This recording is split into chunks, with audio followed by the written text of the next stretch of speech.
Abaturage batuye mu kagari ka Gitara mu murenge wa Kabare ya kabiri ni mu karere ka Kayonza baratabaza leta ngo bakize imvubu ziba mu kiyaga cy'igitengano kiri muri aka kagari hagati mu baturage. Ibi bikaba bibateza umutekano muke mu baturage, dore ko usibye kurara irondo ry'abantu ahubwo barara bacunganwa n'izi mvubu kandi zikaba zarishe umuturage undi ziramukomeretsa. Ibi bikaba bibangamiye imibereho yabo, aho inzara ihora mu miryango yabo, dore ko bisaba kujya guca inshuro ahandi kugira ngo babone ibibatunga ndetse babone n'andi mafaranga yo kwishura ishuri, cyo kimwe n'amafaranga yo gukoresha ibindi bikenerwa. Iyi mvubu rero yaje 2012, hagati ya 2012 na 2014, aho niho twayibonye iturutse mu kiyaga cyitwa Kiburara, iraza igeramo iratwononera, irakura, haza n'indi y'ingore irabyara. Imwe ubuyobozi butanga uburenganzira bwo kuyica, barayica ivaho, ariko izindi ebyiri zisigaramo ntibazica ngo bazikuremo, ariko izo ngize ebyiri zisigaye ziduteza ikibazo. Nta mudamu wagenda saa 3 z'ijoro cyangwa saa 2, nta mugabo wagenda saa 4 saa 5 z'ijoro, kuko ibiri hano mu muhanda iri kugendagenda ishaka ibyo kurya, ishaka ibyo yonona.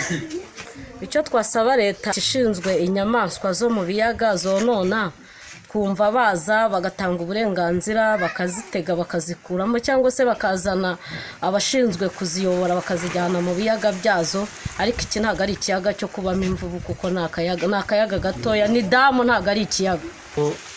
Duhinga ibigori kandi leta yaduhaye inkunganire y'ibigori kugira ngo tujye dufata ibigori by'amafaranga y'amake, ariko ibyo bigori ntabwo tubisarura, biba bikigera hejuru rwose biteye ishere. Umuntu amaze no kubagara ikabijyamo ikabirya, none itanabirya aho ziciye arebye. Ari igihe cy'imvura ni nk'imodoka ya rukururana yahaciye, ugasanga imyaka yayishe. Ibirayi nabyo nuko, amasaka yo ntakwirirwa tuvuga ngo turayahinga, kuko hari ibintu byose twagiye ducikaho nk'insina ho ku mpeshyi nk'ubu ngubu, kubera ko ubwatsi bwabuze, ikayihirika igitoki ku makoma. Ngewe imvubu isanga mu rugo ikacisha n'inka zanjye ibira mu kiraro, ikazirukaho inka zikagenda zikajya konera n'abaturage, zikonera abaturage mu gitondo nkishyura, ari guterwa n'iyo mvubu. Ikindi cya kabiri, nagiye kwirega kwa vice mayor, ni vice mayor ushinzwe ubukungu. Ngewe cyo namusabaga ngiye nyine kuyitegera hariya mu rugo rwanjye, kuko yarambangamiye. Iraza ikanyonera, iraza igacisha inka, nkishyura imyaka y'abaturage, sinsohoka mu rugo n'ebyiri, imwica mu gikari indi gaca gutya, tuba nk'abari muri gereza. Abaturage bakomeza bavuga ko izi mvubu ziva muri iki kiyaga zizamuka saa 12 za nimugoroba zikirara mu mirima yabo, dore ko izo saha nta muturage uba ukiri hanze kubera kuzitinya ngo zitabagirira nabi. Nanone nk'ibintu bijyanye no gucunga umutekano, nanjye ndi umunyerondo, ariko ntabwo kurara irondo urirara uvuga ngo uracunga umuntu ucunge n'imvubu. Iza hano ku muhanda ikanazamuka ikagera hano ku gasozi, ubwo rero guhura nayo mu ijoro nta kindi gukora, yirakubikira kubera yo kireha, ukumva yabatuye umuntu. Imaze kwica aho igereye hano hepfo, imaze kwica umuntu, hari uwo yishe, hari n'undi yateye igikomere aramuvuza arakira, ariko iyi mvubu yo idufitiye ikibazo. Hari abana batakiri kwiga kubera manerivare yabuze, ibyo bigora rivare ikaboneka, icyo gitoki cyaboneka, umubyeyi akajya kuba yakigurisha akabona amakayi n'amakaramu y'umwana, ariko kubera ikibazo cy'imvubu nta kintu rwose kikigenda.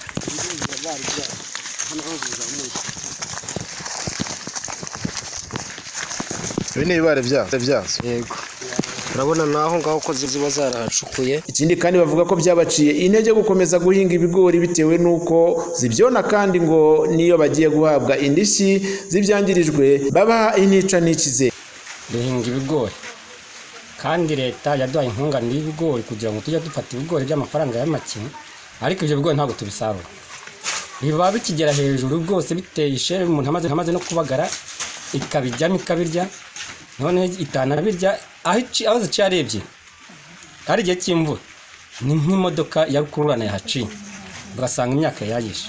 Ibirayi nabyo nuko, amasaka yo ntakwirirwa tuvuga ngo turayahinga, kuko hari ibintu byose twagiye ducikaho nk'insina ho ku mpeshyi nk'ubu ngubu, kubera ko ubwatsi bwabuze, ikayihirika igitoki ku makoma. Kugira ngo tumenye icyo ubuyobozi bw'aka karere bubivugaho, mikoro za ATV twazerekeje ku biro by'akarere ka Kayonza tuvugana n'umuyobozi w'akarere wungirije ushinzwe iterambere ry'ubukungu Madame Munganyinka Hope, akaba yatubwiye ko iki kibazo bari gufatanya n'ubuyobozi bwa RDB bufite inshingano zo gucunga pariki n'inyamaswa mu buryo bwo gushaka igisubizo kirambye, anasaba abaturage gukomeza kwihangana kandi ko igihe ziboneye bajya babimenyesha ubuyobozi hakiri kare, hagakorwa igenagaciro kugira ngo bishyurwe. Icyo kibazo turakizi, ariko iyo hagize umuturage imvubu yoneye cyangwa inyamaswa iyo ari yo yose, ku bufatanye na RDB umuturage yishyurwa imyaka ye yangiritse. Hari umuturage wagaragaje yuko yangirijwe imyaka ifite agaciro k'ibihumbi 500, ahabwa 15,000. Ese iyo hari kugena igenagaciro hashingirwa kuki? Ahubwo icya mbere kuvuga ko umuturage yaje ku karere kandi dufite umurenge